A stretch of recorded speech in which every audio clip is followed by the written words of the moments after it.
the other day, Jussie Smollett, I believe that's how you say his name. He was the guy in that TV show Empire that in 2019 went to Chicago and basically paid those people to pretend like they were MAGA thugs and attack him and say racial and homophobic slurs towards him so that he could, be more popular and not get fired off of Empire.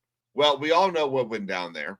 He ended up getting caught lying about it and arrested.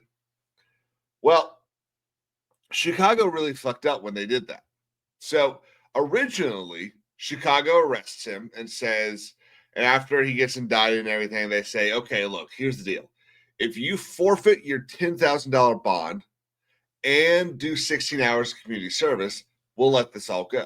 They made a de facto deal with him and to avoid prosecution.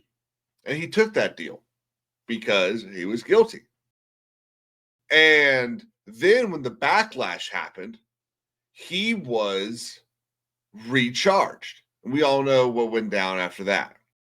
And so the other day, Smollett posts this on Instagram. And you go through, it's just a whole bunch of BS. We're not going to read the whole thing. It is a bunch of bullshit. But this is the thing that I enjoyed the most. This third paragraph. Though I was exonerated by the Illinois Supreme Court in a unanimous decision and the civil case will now be dismissed, I'm aware that it will not change everyone's mind about me or the attack I experienced. However, despite arduous and expensive attempts to punish me, I am innocent in the eyes of God and our criminal justice system. What I have to do now is move forward. I'll continue creating my art, yada, yada, yada, yada, yada, yada, yada. So why did this catch my eye? Well, because it's a bunch of lies. It is a complete lie. To the point that if I was Chicago, I would say something. The reason this is a lie is because he says, though I was exonerated by the Illinois Supreme Court, you were not. You were not exonerated by the Illinois Supreme Court. The Illinois Supreme Court, in a 5-0 decision, voided your conviction for one reason and one reason only.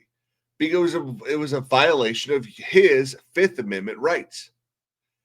So the Fifth Amendment gives you the right against self-incrimination, the right to an attorney. It also gives you the right to not be charged multiple times for the same crime. It's called double jeopardy. When the city of Chicago made the deal with him to give up the $10,000 bond and the 16 hours community service, the Supreme Court found that that was a de facto deal between the city and Jussie, and that the second conviction was a violation of his Fifth Amendment rights. It was a violation of double jeopardy, and that's why his conviction was overturned. Not because he didn't do it. We all know he did it. He just was tried twice for it. That's why he got away with it. That's why I won't even say he got away with it. He did get away with it. We all know he did it. But to sit there and act like the Supreme Court said he was not guilty is bullshit, because that's not what happened. The Supreme Court didn't say he was not guilty. The Supreme Court didn't even say it's likely he didn't do it. The Supreme Court just said that the final conviction was a violation of double jeopardy, and that's why you're getting off. But this is so annoying, because what you have here is you have a celebrity who doesn't understand the law, who probably didn't run this by his attorney, or you have an attorney that sat there and said, yeah, that's the correct thing to say. And that annoys me even more, because that means an attorney signed off violating Rule 11, which, like I've said in the past, is a rule of professionalism where we're not supposed to put our name to anything unless we know it to be true. Even though the attorney's name is not on this, I would have advised him not to type that. But this guy is so in on himself. The other thing that's great is he brags about this $50,000 donation to Building Brighter Future Center for the Arts. And all he's going to do is write that off. Like, we're not impressed, Jussie. And if you're curious about the Illinois Supreme Court's decision, Webb, the special prosecutor who was appointed for the second prosecution, talked about how that the ruling did not address the evidence of Smollett's guilt, including testimony from two men who claimed Smollett paid them $3,500 to stage the attack.